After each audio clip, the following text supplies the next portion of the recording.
রাজ্য সভাপতি কথা দিয়েছিলেন, তাই আজকের দিনে 430 কোটি টাকা ঘাটাল রেলপথের জন্য বরাদ্দ হয়েছে। শীতল কুমার মিথ্যাবাদী দেখাতে বলুন না। আপনারা দেখছেন বাংলার আওয়াজ।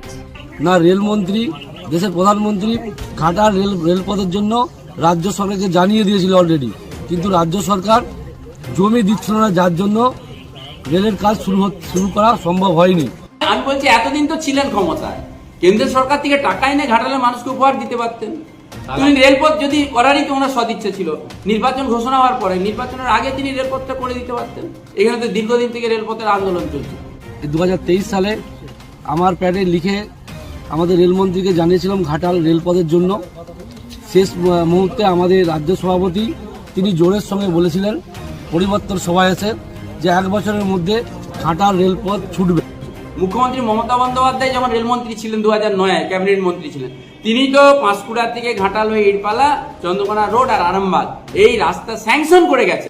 যে দলের প্রধানমন্ত্রীর নাম হচ্ছে নরেন্দ্র দামোদর দাস মোদিজি। মোদিজির গ্যারান্টি মানে গ্যারান্টির উপর গ্যারান্টি, মোদিজি হ্যাঁ তো মুমকিন হ্যাঁ। বিজেপির সেই মানুষের প্রতি মানুষের যে আস্থাটা ছিল বিজেপির প্রতি, যারা 2-3 বার ভোট দিয়ে বিজেপিকে নির্বাচিত করেছে, তারাই তো বিজেপির থেকে সরে এসে তৃণমূল সঙ্গে চলে আসছে। কেননা তারা একটা তো খোয়াব দেখেছিল, স্বপ্ন দেখেছিল, তো এখন দেখছি কিছুই না।